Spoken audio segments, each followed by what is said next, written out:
오늘 부활주일인데 제가 어떤 말씀을 나눌까 고민을 하다가 우리가 부활주일이 되면 예수님의 부활에 대한 강조하는 말씀을 많이 듣는데 이 부활이 창세기부터 계시록까지 하나님께서 우리 인류를 구원하시려고 했던 메시아, 그 메시아를 나타내는 사건 중에 어떠한 의미가 있는가를 생각해 보는 경우는 없는 것 같아요. 그래서 창세기부터 계시록까지 전체적인 큰 그림 속에서 예수님께서 부활하신 의미가 어떤 의미인가를 살펴보려고 합니다. 우리 인간에게 있어서 죽음은 슬프기도 하고 또 두렵기도 하고 절망적인 일입니다. 나이가 들어가면서 흔히 하는 얘기가 참 늙어가는 게 슬프다. 옛날 같지 않고 눈도 침침해지고 움직이는 것도 옛날 같지가 않고 이런저런 병들이 찾아오고 인간에게 있어서 죽음은 아무도 피할 수가 없습니다. 40년 동안 생활을 하면서 많은 장례예배에 참석하기도 하고 직접 장례예배를 인도하기도 했는데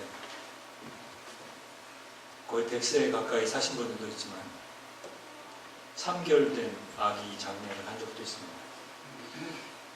우리에게 찾아오는 이 죽음, 어느 누구도 피해갈 수가 없고 어느 누구도 대신할 수가 없습니다.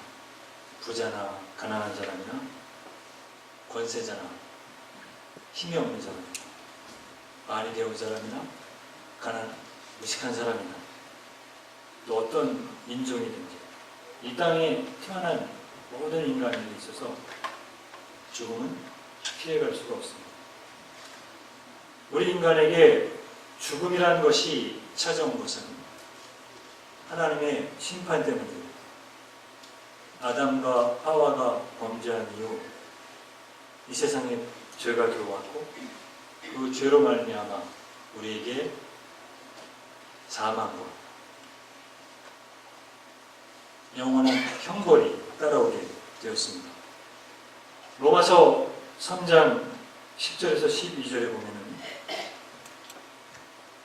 하나님께서 우리 인간의 상태, 하나님을 떠난 우리 인간의 상태를 이렇게 말씀하십니다.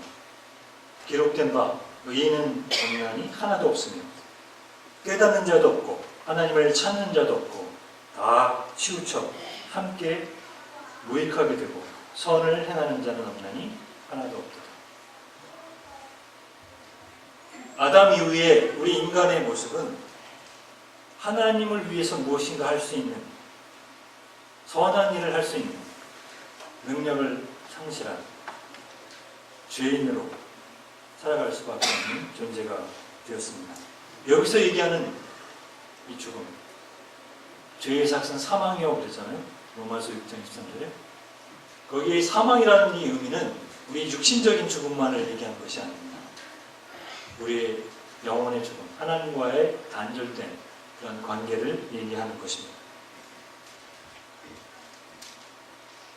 하나님의 심판으로 영원한 멸망을 받을 인간들이 하나님과의 교제가 단절되고 난 다음에 나름대로 다시 한번 하나님과의 관계를 회복해 보려고 하는 여러 가지 시도를 했습니다. 그래서 우리가 전 세계의 종교가 얼마나 많습니다.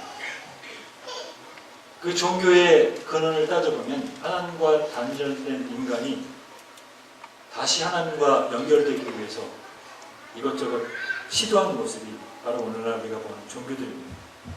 선행을 통해서 아니면 율법을 지킴으로 죄와 사망의 문제를 해결해 보려고 노력을 했지만 우리 인간 스스로는 죄로 인한 하나님의 심판을 해결할 수가 없습니다. 그래서 하나님께서 이런 절망적인 인간, 우리들에게 죄와 사망의 문제를 해결하시기 위해서 특별히 예비해 놓은 것이 있습니다. 성경은 창세기부터 계시록까지 하나님께서 죄와 사망의 문제를 해결하지 못하고 영원한 형벌을 받을 우리들에게 하나님께서 우리 인간을 사랑하셔서 구원하신 그 구원의 메시지를 반복해서 말씀해 주고 있습니다. 여러분 혹시 성경에서 가장 처음으로 우리에게 구원의 메시지를 주신 내용이 어디에 나오는지 아십니까? 요한복음 3장 16절 말고 성경이 최초로 우리에게 하나님께서 우리를 구원하실 구원의 메시지를 주신 말씀.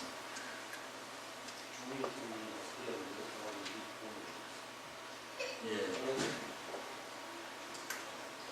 최초로 우리에게 말씀하신 성경 구절은 창세기 있습니다. 창세기 3장. 하나님께서 아담과 하와가 범죄하고 난 다음에 하나님이 아담을 찾아오셨어요. 아담아, 아담아, 내가 어디 있느냐? 죄를 짓고 난 다음에 아담이 하나님의 심판이 두려워서 내가 숨었습니다. 하나님께서 그 아담에게 양으로 옷을 지어 입히시고 너의 후손이, 여인의 후손이 사탄의 머리를 부술 것이고 사탄은 여인의 후손의 발 뒤꿈치를 물을 것이다. 거기서 얘기하는 이 여인의 후손은 메시아를 얘기하는 것입니다. 하나님께서는 아담과 하와가 범죄한 그 이후에 우리 인간을 구원하실 계획을 가지고 계셨습니다. 근데 사탄은 이러한 메시아에 대한 사실을 어떻게든지 미혹하고 우리가 구원받지 못하도록 수단과 방법을 가리지 않고 다른 복음을 통해서 구원을 받지 못하는 영원한 형벌에 빠지도록 수단과 방법을 가리지 않고 있습니다. 그것은 인류의 역사상 계속해서 반복해서 일어나는 모습들입니다. 초대교회에는 거짓 교사들이 다른 복음을 전해서 교회를 어지럽혔고 오늘날 또 수많은 이단들이 복음을 공격을 하고 있습니다. 한국처럼 자칭 메시아가 많은 나라도 없어요. 세상에. 통일교회 문선명이라든지 신천지의 이만이라든지 또 JMS의 정명석이라든지 그런 사람들은 자기가 메시아라고 얘기하잖아요. 예수님이 실패했기 때문에 자기가 메시아로 와서 구원할 구원자다라고 얘기를 합니다. 특히 요즘에 각 교회는 신천지 때문에 골치를 앓고 있습니다. 신천지 사람들이 교회에 침투해서 교회를 분열시키고 또 교회를 신천지 교회를 만들기 위해서 여러 가지 공작을 하는 것을 볼 수가 있습니다. 그래서 피해를 입은 교회들도 많아요. 근데 이런 이단들이 판치는 이유는 메시아에 대한 분명한 성경적인 이해가 없기 때문입니다. 우리가 성경을 제대로 공부해서 메시아가 누군가를 분명히 알면 이런 이단에 빠질 수가 없어요. 빠지고 싶어요. 가짜는 이단들의 유혹에 넘어가지 않습니다. 그래서 오늘 우리가 성경의 큰 그림 속에서 메시아가 어떻게 예언되어졌고 어떻게 오셨는가에 대해서 좀 살펴보려고 합니다. 창세기 3장에 하나님께서 아담과 하와가 범죄한 후에 첫 번째로 인류를 구원할 계획에 대한 말씀을 하셨다고 했습니다. 이 말씀이 구체적으로 아브라함이라는 사람을 통해서 하나님께서 언약을 맺습니다. 이 아브라함은 여러분들이 아는 것처럼 처음부터 하나님을 잘 섬기는 사람이 아니었어요. 이 사람도 동일하게 하나님을 모르고 우상을 섬기던 사람이었습니다. 이런 아브라함이 하나님께서 나타나셔서 너의 고향 갈대아 우를 떠나서 내가 너에게 명령한 가나안 땅으로 가라. 그리하면 내가 너에게 복을 주겠다. 모든 민족에게 복의 근원이 되는 그런 축복을 너에게 주겠고 너의 민족이 하늘의 별처럼 바다의 모래처럼 많아지는 그런 은혜를 베풀겠다라고 말씀하십니다. 아브라함이 나타나신 하나님의 말씀을 따라서 고향을 떠나서 갈대아 우르로 갑니다. 그리고 가나안 땅에서의 신앙의 삶을 시작해요. 많은 사람들은 아브라함이 100세에 얻은 이삭을 모리아산에 바치는 그런 믿음에 대해서 칭찬하고 그의 믿음이 위대하다고 얘기를 하는데, 우리가 창세기를 자세히 공부해 보면은 아브라함이 처음부터 그렇게 신앙이 좋은 사람이 아니었어요. 우리가 똑같은 사람이었어요. 위기에 닥쳤을 때 자기 아내를 팔아서 생명을 부지하려고 했고, 힘들고 어려울 때에 애국으로 도망가고. 하지만 하나님께서 아브라함의 인생 속에 간섭하시고 개입하셔서 하나님이 어떤 분인가, 창조주 하나님, 모든 인간의 생사화복을 주장하시는 그 하나님이 자기의 하나님이라는 것을 깨닫게 했습니다. 하나님과 동행하면서 하나님이 어떤 분인가를 점점 더 알게 되고, 하나님께서 약속하셨던, 창세기 12장에 약속하셨던 그 약속이 진실된 약속이라고 믿어졌을 때, 창세기 15장이 나오는데, 창세기 15장에 다시 나타나셔서 하나님께서 12장에 약속하셨던 말씀을 재확인시켜 주셨을 때 아브라함이 뭐라고 하냐면, 네, 내가 믿습니다, 고백을 합니다. 그때 하나님께서 그의 믿음을 보시고 그것을 의로 여기셨다라고 성경이 얘기합니다. 최초로 하나님이 아브라함의 믿음을 인정하시고 계약을 맺는 그런 장면이 나옵니다. 15장 후반절을 읽어보시면 하나님께서 아브라함과 어떤 계약을 맺으시냐면, 짐승을 제단에 준비해서 반을 쪼개라, 그리고 나를 기다려라, 이렇게 얘기를 합니다. 그 당시 중동 지역에 있어서 계약이 여러 가지 종류의 계약이 있었는데, 그 중에 가장 강력한 계약이 뭐냐면 블라드 카버넌트, 피의 계약입니다. 이 피의 계약은 어떻게 맺냐면, 짐승을 반으로 쪼갠 다음에 당사자 둘이 그 짐승 사이를 지나가요. 그럼 어떤 계약이 형성이 되냐면, 내가 만약에 이 계약을 파기하면 뭐를 걸겠다? 내 생명을 걸겠다. 그처럼 심각한 계약이 없는 거죠. 이 피의 계약이, 블라드 카버넌트가 가장 강력한 계약이었는데, 하나님께서 지금 아브라함에게 그 준비를 시키신 거예요.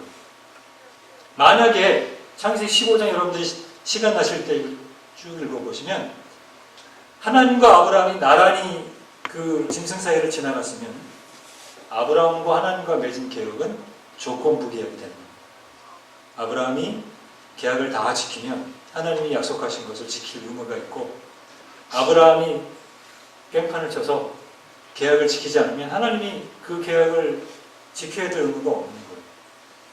근데 자세히 보시면 아브라함이 하나님을 기다리다가 깜빡 졸았어요. 졸고 잠자는 사이에 하나님 혼자서 그 사이를 지나가셨습니다. 그 얘기는 하나님이 아브라함과 맺은 계약이 조건부 계약이 아니라 무조건적인 계약, unconditional covenant. 하나님께서 아브라함의 믿음을 보시고 일방적으로 그 계약을 맺으신 거예요. 이게 굉장히 중요해요. 만약에 당사자가 지나갔으면 믿음으로 구원받는다는 이 복음이 이루어지지 않습니다. 아브라함이 자기의 행위를 통해서 구원을 받았다면 우리에게는 소망이 없습니다.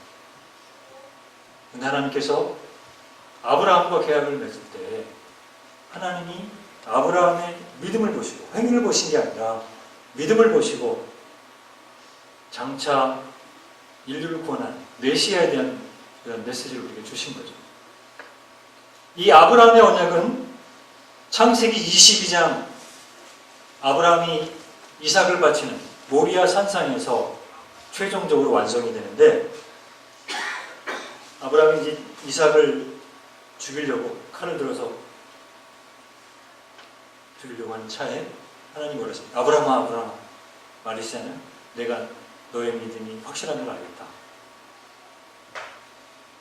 그러면서 그 아브라함과 맺은 최종 약속을 17절, 18절에 이렇게 말씀을 하셨습니다. 세 번역으로 제가 읽어볼게요. 내가 네게 큰 복을 주고 네 씨가 크게 번성하여 하늘의 별과 같고 바닷가의 모래와 같게 하리니 네 씨가 그 대적의 성문을 차지하리라. 네 씨로 말미암아 천하 만민이 복을 받으리니 이는 내가 나의 말을 준행하였습니다. 여기서 네 씨라는 말이 세 번이나 반복되는데 여기서 얘기하는 네 씨는 이삭을 얘기하는 게 아닙니다. 복수형으로 되어 있질 않아요. 히브리 원어에 보면 단수형으로 되어 있어요. 네 씨. 이삭을 통해서 이를 이스라엘 민족을 얘기하는 것이 아닙니다. 여기서 얘기하는 네 씨는 바로 메시아, 예수 그리스도를 얘기하는 겁니다. 갈라디아서 3장 16절에 바울이 이 사실을 이렇게 설명을 하고 있습니다. 갈라디아서 3장 16절에 보면 이 약속들은 아브라함과 그 자손에게 말씀하신 것인데 여럿을 가리켜 그 자손들이라고 하지 아니하고 오직 한 사람을 가리켜 내 자손, 내 씨라고 하였으니 곧 그리스도라. 하나님께서는 아브라함과의 계약을 맺으시면서 아브라함의 후손에서 메시아가 탄생하실 것에 대해서 말씀을 하고 계십니다. 이 땅에 자칭 메시아라고 얘기하는 사람 중에서 아브라함의 후손이 아닌 사람은 메시아가 결코 될 수가 없어요.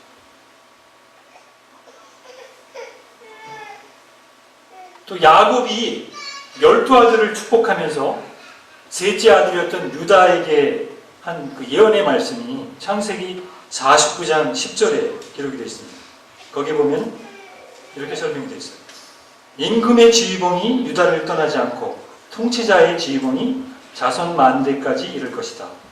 권능으로 그 자리에 앉을 분이 오시면 만민이 그에게 순종할 것이다.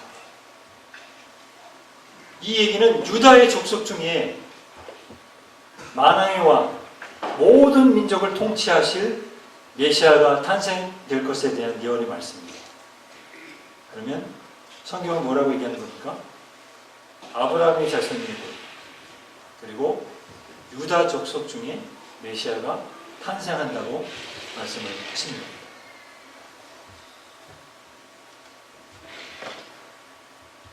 그 메시아는 다윗의 족보에서 탄생될 것에 대한 예언의 말씀이 있습니다. 사무엘하 7장 16절인데 이 사무엘하 7장 16절은 하나님께서 다윗과 맺은 언약입니다.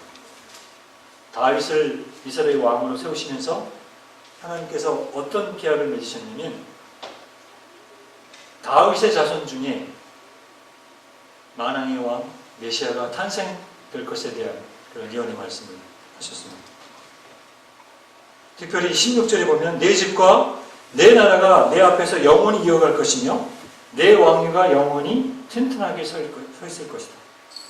하나님의 나라가 영원할 것이다 라고 얘기를 합니다. 자, 그러면은 메시아는 점점 이제 구체적이 되죠.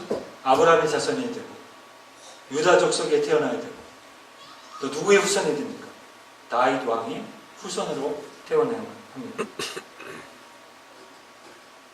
그 메시아가 출현할 때 반드시 메시아에 앞서서서 메시아가 출현할 것에 대한 준비를 하는 사람에 대한 예언의 말씀이 있습니다. 하나님께서 메시아 탄생 전에 메시아를 준비시킬 사람을 보내서 그 사람으로 하여금 사람들이 메시아가 올 것에 대한 준비를 하게 하실 거다. 마태복음 3장 1절부터 3절까지 예수님이 오시기 전에 침례 요한이 예수님이 오실 것에 대한 준비를 할 것에 대한 말씀을 이렇게 설명을 합니다. 회개하라. 하늘나라가 가까이 왔다. 이는 사람을 두고 예언자 이사야는 이렇게 말하였다. 광야에서 외치는 이의 소리가 있다. 너희는 주님의 길을 예비하고 그의 길을 곱게 하여라. 예수님 탄생 전 600년 전에 이사야 선지자가 메시아가 오기 전에 메시아를 준비시킬 사람이 와서 광야에서 회개하라고 했을 것이고 메시아가 오실 것을 준비할 것이다 라고 예언했는데 그 예언이 바로 침례 요한에 의해서 성취가 됐다고 우리에게 말씀을 해주고 있습니다. 또 성경은, 구약의 성경은 메시아가 어디에서 태어날 것인가, 메시아의 탄생 장소에 대해서도 말씀을 합니다. 미가서 5장 2절에 미가 선지자가 예수님 탄생 전에 한 700년 전 선지자인데 700년 전에 이미 메시아가 구체적으로 어디에서 태어날 것에 대한 예언의 말씀을 하셨습니다. 마태는 그 2장 6절에 그것이 이렇게 성취가 됐다고 우리에게 얘기를 합니다. 너희 유대 땅에 있는 베들레헴아, 너는 유대 거울 중 아주 작지가 않다. 너에게서 통치자가 나올 것이니 그가 내 백성을 다스릴 것이다. 메시아는 어디서 탄생해야만 하냐면 베들레헴에서 탄생을 하셔야 됩니다.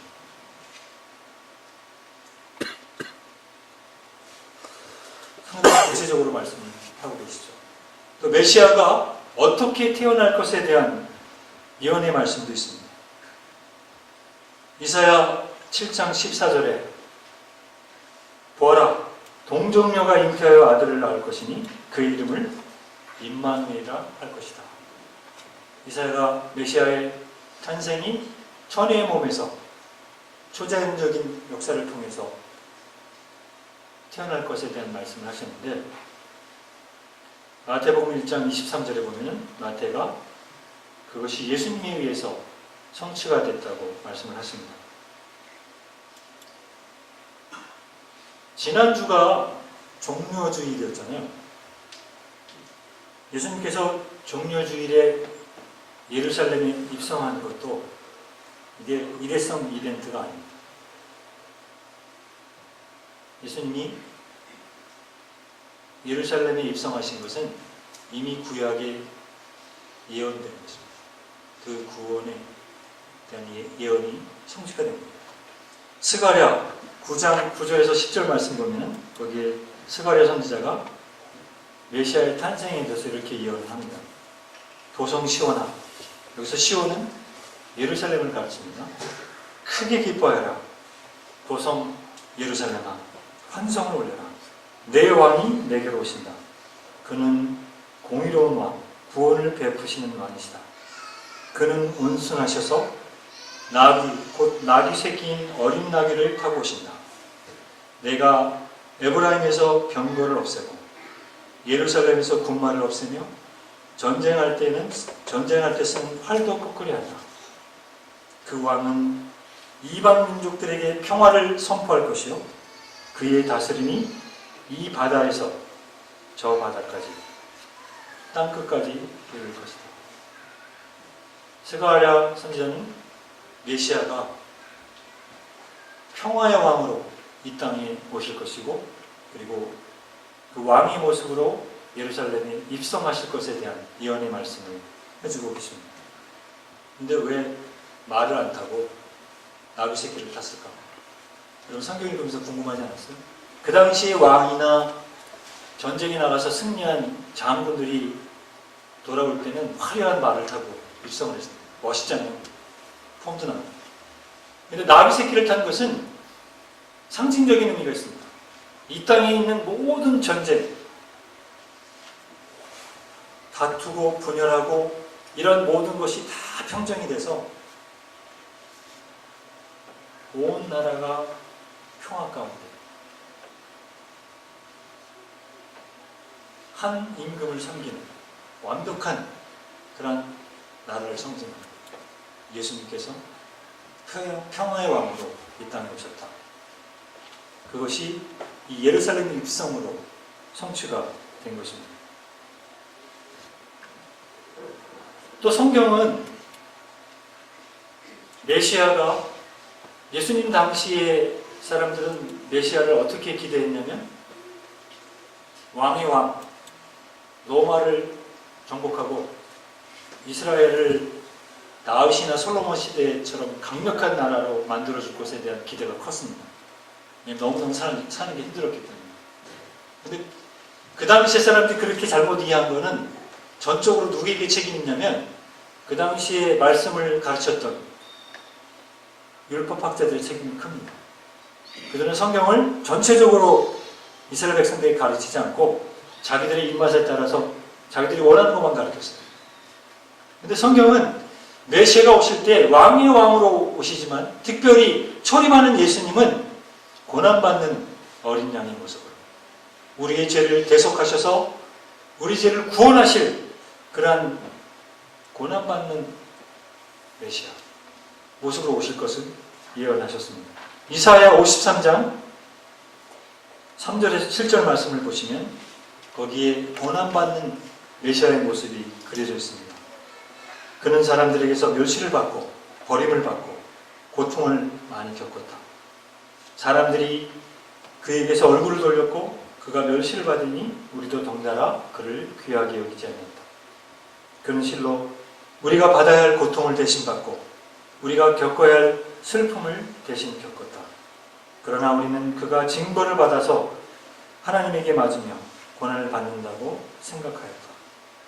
그러나 그가 찔린 것은 우리의 허물 때문이요 그가 상처를 받은 것은 우리의 악함 때문이었다.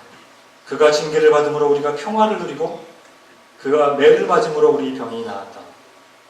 우리는 모두 양처럼 길을 잃고 각기 제 길로 흩어졌으나 주님께서 우리 모두의 죄악을 그에게 지우셨다.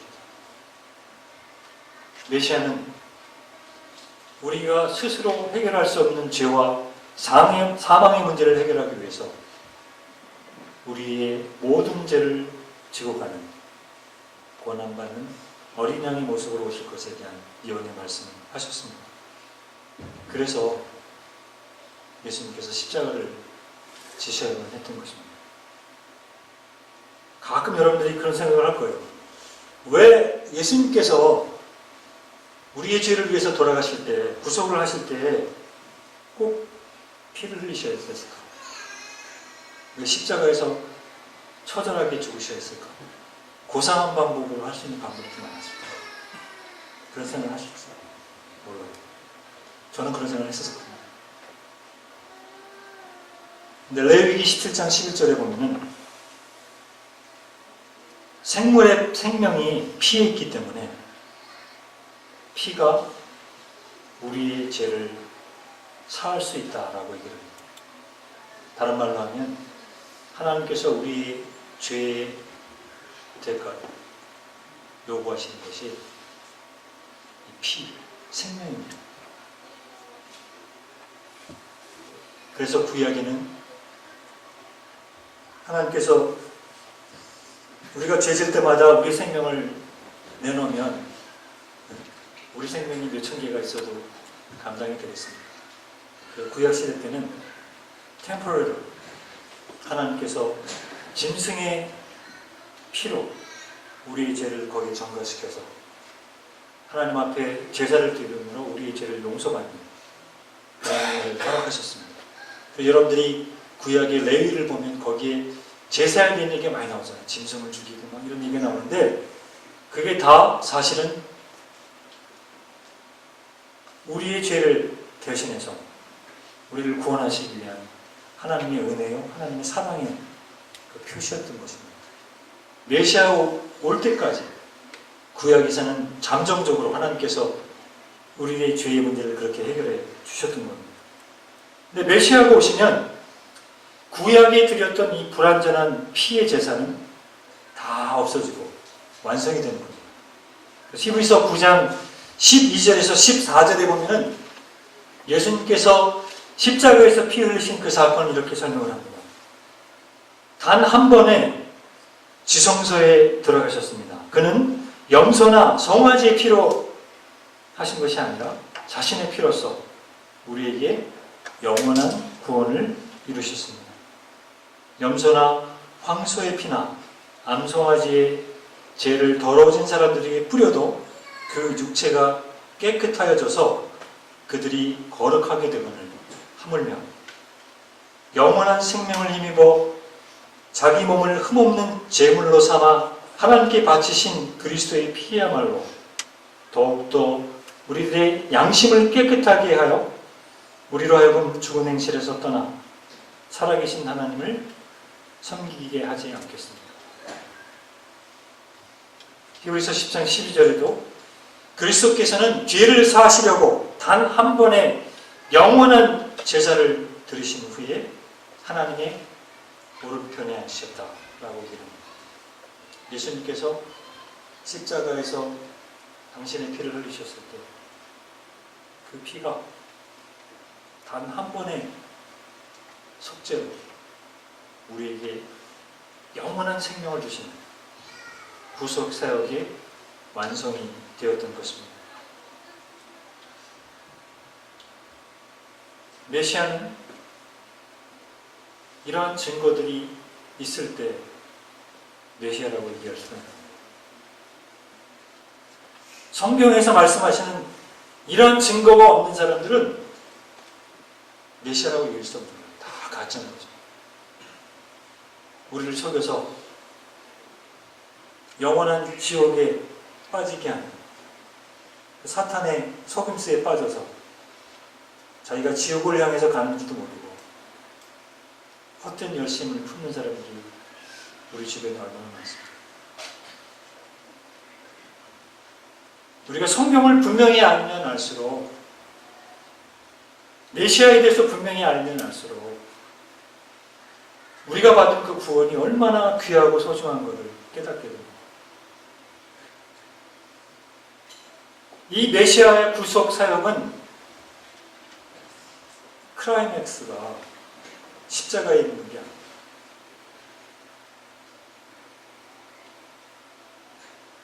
구속 사역의 크라이맥스는 부활에 있습니다. 예수님 당시에도요, 자칭 메시아가 많았어요. 비슷하게 흉내내가지고 나는 아브라함의 자손이요, 유다의 자손이요, 다윗의 자손이요, 뭐 이렇게 흉내를 내서 비슷하게 예수님 흉내내는 거짓 메시아들이 많았거든요. 근데 결정적으로 메시아냐 아니냐가 판명이 나는 것은 부활의 사건입니다. 메시아는 성경대로 죽으셨다가 성경대로 3일 만에 부활하셔야 메시아입니다. 시편 16편 10절 11절에 그 메시아의 부활에 대한 예언의 말씀이 있습니다. 주님께서 나를 보호하셔서 죽음의 세력이 나의 생명을 삼키지 못하게 하실 것이며 주님의 거룩한 자를 죽음의 세계에 버리지 않을 것이기 때문입니다. 주님께서 몸소 생명의 길을 나에게 보여주시니 주님을 모시고 사는 삶에 기쁨이 넘칩니다. 주님께서 내 오른쪽에 계시니 이 큰 즐거움이 영원토록 이어질 것입니다. 여러분, 베드로가 사도행전 2장에 성령 강림하고 난 다음에 설교를 했잖아요. 그때 몇 명이 회개하고 예수님 앞으로 돌아왔어요. 3,000명이 돌아왔죠. 그 유명한 설교 가운데 베드로가 얘기한 것이 바로 이 부활의 사건이었습니다. 당신들이 십자가에 못 박아 죽였던 그 예수님께서 구약에 예언된 메시아다. 그 증거가 어디 있느냐? 바로 3일 만에 부활하신 그 부활의 사건이 예수님께서 메시아인 것을 증명한다. 그러면서 이 시편 16편의 이 말씀을 모인 사람들에게 얘기했습니다. 그때 그 사람들이 그 메시지를 듣고 하나님의 그 큰 그림, 메시아에 대한 구원의 그 퍼즐이 맞춰진 거예요. 아, 우리가 메시아에 대한 잘못된 생각 때문에 성경에서 말씀하신 그 메시아를 우리가 십자가에서 죽게. 그 성경을 보면 가슴을 치면서 회개하고 예수님을 구주로 영접하는 3천 명이 영접하는 그런 놀라운 역사가 일어났습니다. 이 부활의 사건은 우리들에게 여러 가지 의미가 있습니다. 구약의 수많은 예언자들이 예언했던 그 모든 예언을 다 성취하시고 십자가에서 우리 죄와 사망의 문제를 해결하기 위해서 돌아가시고 누구든지 그 사실을 믿기만 하면 아브라함을 믿음을 보시고 의롭다고 여겨주신 것처럼 오늘 우리도 동일하게 의롭다고 여겨주시는 놀라운 역사가 일어나는 것입니다.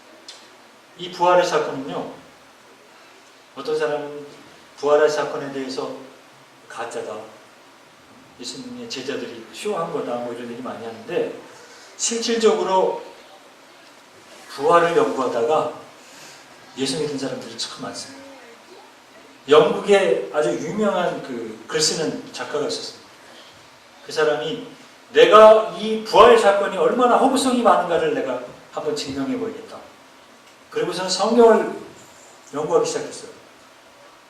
근데 나중에 다 연구하고 나서 책을 썼는데 그 책 제목이 뭐냐면 누가 무덤에 돌을 옮겼는가, 그런 책인데 그 책에서 뭐라고 고백을 하냐면 내가 성경을 연구했더니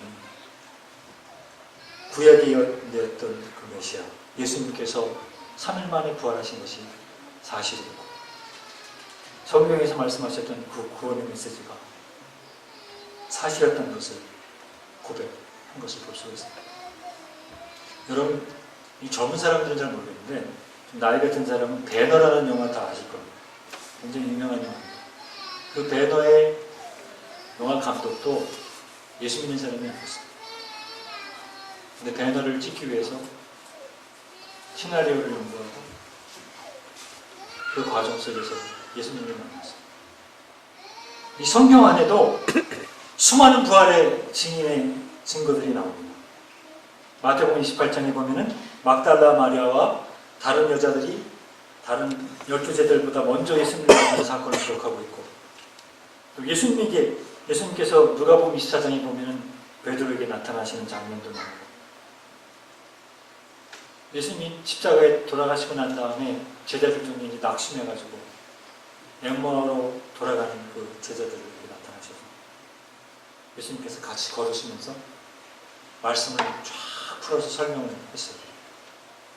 그 장면을 여러분 자세히 보면은 거기 놀라운 그 사건이 기록되어 있습니다. 그 제자가 3년 동안 예수님 따라다녔는데 십자가에 죽으셨어요. 얼마나 허무했을까요? 낙심이 돼가지고 갔는데 누군가가 옆에 나타나가지고 말씀을 풀어 설명했는데 그 말씀을 제가 지금 창세기부터 메시아에 대한 예언에 대한 얘기를 간략하게 말씀했잖아요. 그것처럼 구약에 예언된 메시아에 관한 말씀을 쫙 풀어서 설명을 해주고 그리고 십자가의 사건을 설명을 해주고 내가 너에게 얘기하지 않았느냐 3일 만에 부활을 할 거라고. 그렇게 떠나셨는데 예수님께서 떠나시고 난 다음에 갑자기 이 엠마오의 두 제자가 가슴이 뜨거워지면서 주님께서 말씀하신 그 말씀을 깨닫게 된 거예요. 도마의 사건도 있잖아요. 도마가 없을 때 예수님 제자들에게 나타났는데 도마가 나중에 그 얘기를 듣고 심술을 부리잖아요. 내가 예수님이 부활하셨다는 것을 이 못자국에 손을 집어넣고 확인하지 않고서는 내가 안 믿겠다.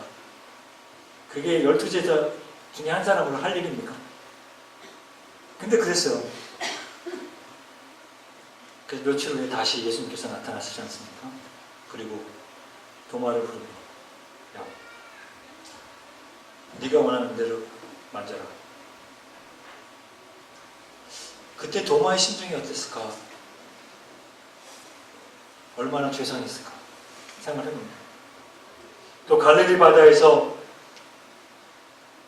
고기를 잡으러 다시 이제 예수님께서 돌아가시고 어부가 됐던 제자들을 찾아가시잖아요. 바닷가에서 고기를 다 만들어 놓고 그리고서는 그 유명한 요한복음 21장에 그 베드로에게 네가 나를 사랑하느냐 3번이나 물으시고 다시 베드로를 제자로 세워주시고 하나님의 일을 할 수 있도록 회복시켜 주신 그런 장면이 나옵니다. 야고보에게도 나타나셨고 사도 바울에게도 나타나셨고 또 고린도전서 15장 초반에 보면은 예수님께서 승천하시기 전에 500명의 제자들에게도 나타나셨어요. 스데반이 돌에 맞아 죽을 그 순교의 순간에도 예수님께서 나타나셨고 스데반이 죽을 때 증인을 섰던 사울, 바울이 다메섹 도상에서 예수님을 만나는 그러한 기록들이 성경에 있습니다. 성경은 어느 누구도 부정할 수 없는 분명한 부활의 증거, 그 증거를 우리에게 말씀을 하고 있습니다. 오늘 본문을 보면 사도 바울이 부활의 의미를 여러 번 강조를 합니다. 이 15장은 전체가 다 부활에 대한 변증의 말씀인데 특별히 14절에 보니까 이렇게 얘기를 합니다. 그리스도께서 만일 다시 살지 못하셨으면 우리의 전파하는 것도 헛것이요 우리의 믿음도 헛것이다. 예수님의 부활이 없었다면 예수 믿는 사람들처럼 어리석고 불쌍한 사람이 없고 우리가 하고 있는 이 모든 행위 예배드리고 전도하고 헌금을 드리고 나가서 복음을 증거하고 이게 다 가치가 없는 일입니다. 예수님께서 부활하시고 부활의 첫 열매로 우리가 장차 믿음으로 구원받았을 뿐만 아니라 우리가 부활해서 영원한 하나님의 나라의 백성이 된다는 분명한 증거를 우리에게 보여주셨기 때문에 우리가 이 땅에 살면서 고난당하고 어려움을 당해도 끝까지 그 믿음을 지킬 수 있는 넉넉한 증거가 되는 것입니다. 오늘 본문 20절에도 그리스도께서 죽은 자 가운데서 다시 살아 잠자는 자의 첫 열매가 되셨다라고 얘기를 하고 있습니다. 여러분, 우리가 믿는 예수님, 그 예수님은 하나님께서 아담과 하와가 범죄한 이후 우리를 구원하시기 위해서 계획하시고 창세기부터 계시록까지 수많은 예언들을 통해서 우리에게 확증해 주시고 예언의 성취를 위해서 분명하게 보여주신 기쁜 소식, 복음입니다. 그래서 우리가 예수 믿는 것을 복음이라고 얘기하는 거예요. 여러분은 어떤 예수님을 믿고 계십니까? 혹시 기복신앙의 예수님, 하나님을 믿고 있지는 않습니다. 예수 믿으면 잘 돼. 사업도 잘 되고 에브리띵 다 잘 될 거야. 복 받을 거야. 그러니까 예수 믿어. 그건 복음이 아니야. 가짜 복음. 성경은 우리가 예수 믿는다고 만사형통한다고 얘기하지 않습니다.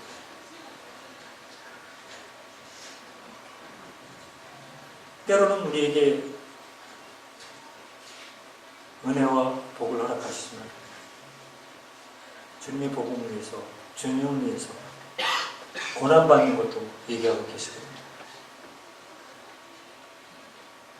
혹시 여러분 예수님을 믿으면서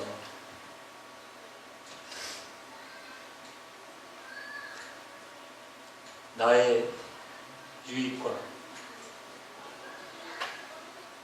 이기적인 그런 마음에서 주님을 믿고 있지는 않습니다. 그렇다면 여러분들은 예수님을 진정으로 믿는 게 아니에요.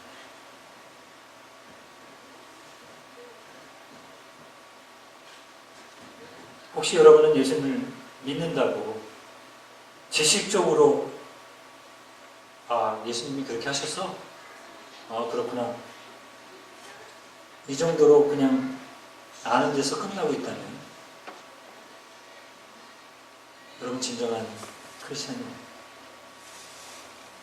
성경은 우리에게 분명히 얘기를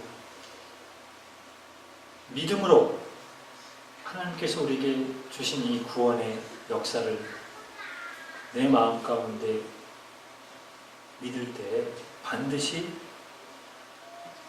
선행되어야 될 게 있어요. 그게 뭐냐면 회개입니다. 내가 얼마나 하나님으로부터 멀어져 있는 죄인인지, 내가 이대로 살면 영원히 저주받을 수 없는 지옥에 가야 되는 그런 그 죄인이라는 사실을 내가 깨달아야 돼요. 제가 예수 믿은 거는 고등학교 1학년이었는데 교회를 다니기는 초등학교 때 다녔어요. 다니면서 뭐 임원도 하고 열심히 교회 활동도 많이 하고 그랬는데 고등학교 1학년 때 부흥회에 참석했다가 그 첫날 죄에 대해서, 예수님에 대해서 얘기를 하는데 그 전에도 수없이 들었던 얘기거든요.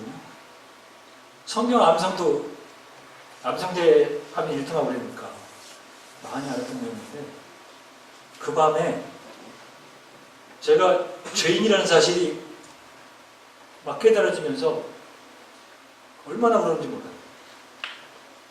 생각해보면 고등학교 1학년짜리가 뭐 죄를 지면 얼마나 적겠어요. 근데 그때 내가 하나님과 연결되지 않고 하나님과 분리된 그 삶을 산다는 그게 얼마나 두렵고 얼마나 고통스러운지 몰라요. 그래서 가슴을 치면서 그 죄를 회개하고 예수님을 구주로 영접하고 난 다음에 그 다음 날부터 세상이 달라지더라고요. 내 인생의 전환점은 그날이었어요. 회개가 없는 믿음의 고백은 진정성이 없어요. 여러분 예수 믿으면서 여러분이 얼마나 잃어버린 사람이고 예수님께서 우리에게 주셨던 그 은혜와 사랑이 얼마나 놀라운 사실인가를 깨닫지 못하면 진정한 크리스찬으로 살아갈 수가 없어요. 성경은 분명히 얘기합니다. 행함이 없는 믿음은 죽은 거다. 내가 예수 믿고 구원받은 사람이라면 날마다 우리 삶 속에서 주님이 원하시는 것이 뭘까? 내 남은 인생을 어떻게 하면 주님을 위해서 살까? 거기에 대한 고민을 하고 하나님 말씀대로 적용하기 위해서 애쓰고 노력하는 그런 모습이 반드시 있게 됩니다. 그런 모습이 없다면 여러분의 믿음의 시작은 잘못된 것일 수도 있어요.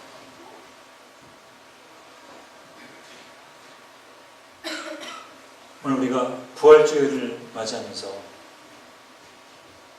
성경에서 말씀하셨던 그 메시아, 그 메시아를 내가 정말 나의 구주로 믿고 있는지 다시 한번 확인하고, 그리고 부활의 신앙을 가진 성도로서 주님을 기쁘시게 하는 우리 모두가 되기를 주님으로 축원합니다. 기도하겠습니다. 기도하실 때 한번 여러분의 자신을 돌아보시기 바랍니다. 나는 주님 앞에서 정말 내 마음을 열고 나의 죄를 고백하고 예수 그리스도를 나의 구주로 영접했던 그런 분명한 순간이 있었는데, 아니면 습관적으로 타성해져서 교회만 들락날락거리는 구원받지 못한 교회 안의 탕자로 살아가고 있지는 않은지 여러분 자신을 돌아보시기 바랍니다. 만약에 아직까지도 예수님을 나의 구주로 영접하지 못하고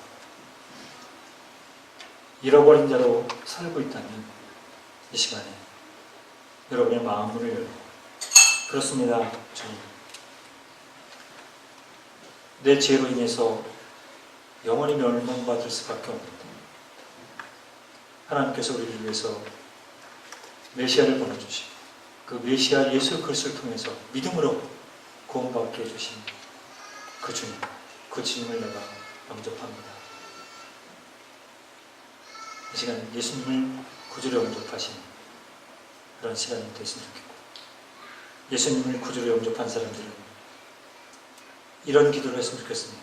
주님, 내가 주님의 자녀지만 아직도 주님이 원하시는 그 성숙한 모습으로 살아가지 못합니다. 하나님, 우리의 부족함을 용서해 주시고 주님이 부르시는 그 부르심에 합당하게 살아갈 수 있도록 말씀으로 깨우쳐 주시고 깨달은 말씀을 삶 가운데서 온전히 적용할 수 있도록 주님, 성령을 통해서 내 마음과 내 생각과 내 말과 내 행동을 붙들어 주시고 믿음의 공동체를 위해서 아직도 하나님의 복음을 듣지 못한 사람들, 그 사람들에게 복음을 전하는 복음의 증거자로 살아갈 수 있도록 하나님 저를 붙들어 주십시오. 그럼 기도 잠깐 같이 기도하겠습니다. 같이 기도하겠습니다.